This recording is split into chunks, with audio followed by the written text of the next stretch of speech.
ഫാത്തിമത്തു സഹ്റ റളിയല്ലാഹു അൻഹ ഒരിക്കൽ പള്ളിയിൽ വന്നപ്പോ കണ്ണുവല്ലാതെ, റസൂലുള്ളാഹി തങ്ങളുടെ വീട്ടിൽ വന്നപ്പോ കണ്ണുവല്ലാതെ ചുവപ്പ് നിറം. എന്താ മോളെ ഫാത്തിമ കണ്ണൊക്കെ ചോദിരിക്കണത്?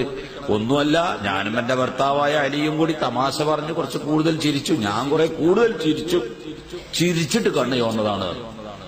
മകളെ ഫാത്തിമ, നീയും നിന്റെ ഭർത്താവായ അലിയും കൂടി തമാശ പറയുന്നതിനിടയിൽ ചിരിച്ച് കണ്ണ് ചുമന്നു, അത്രമാത്രം തമാശ പറഞ്ഞു. നല്ലത് തന്നെ, ഞാനതിനെ കുറ്റപ്പെടുത്തുന്നില്ല.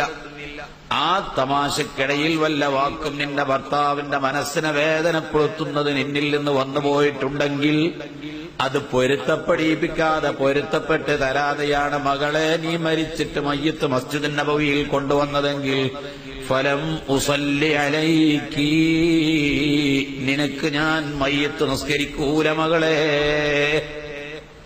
ആ ഭർത്താവിനെ പോയി പൊരുത്തപ്പെടിപ്പിച്ചിട്ട് വാ. ഇത്രത്തോളം ഒരു ഭർത്താവിന്റെ ഹുക്കൂക്കുകളെ പഠിപ്പിച്ച, തമാശയിൽ പോലും ഒരു ഭർത്താവിന്റെ മനസ്സിനെ വേദനപ്പെടുത്തുന്ന ഒരു വാക്ക് പറയരുത് എന്ന് പഠിപ്പിച്ച നബി സല്ലല്ലാഹു അലൈഹി വസല്ലം തങ്ങൾ ശരീഅത്തുൽ ഇസ്ലാം, ഒരു പെണ്ണും ആണും തമ്മിലുള്ള ഹക്ക്, ഭാര്യയും ഭർത്താവും തമ്മിലുള്ള ഹുക്കൂക്കുകൾ എത്ര കടുപ്പമാണ്.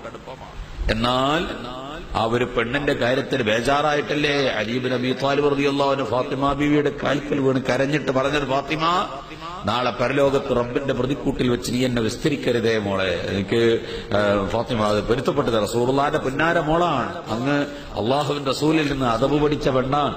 എന്തെങ്കിലുമൊക്കെ ഞാനൊരു ലഈഫാണ്, ഫഖീറായ മനുഷ്യനാണ്. ഫാത്തിമ ബീവിയുടെ പൊക്കത്തിന് സ്വർണം കുന്നുകൂട്ടിക്കൊടുക്കാം, മഹർ പുരുഷധനം എന്ന് പറഞ്ഞ് ചെന്നിട്ടും ഫഖീറായ എനിക്ക് വിവാഹം ചെയ്തു തന്നത്.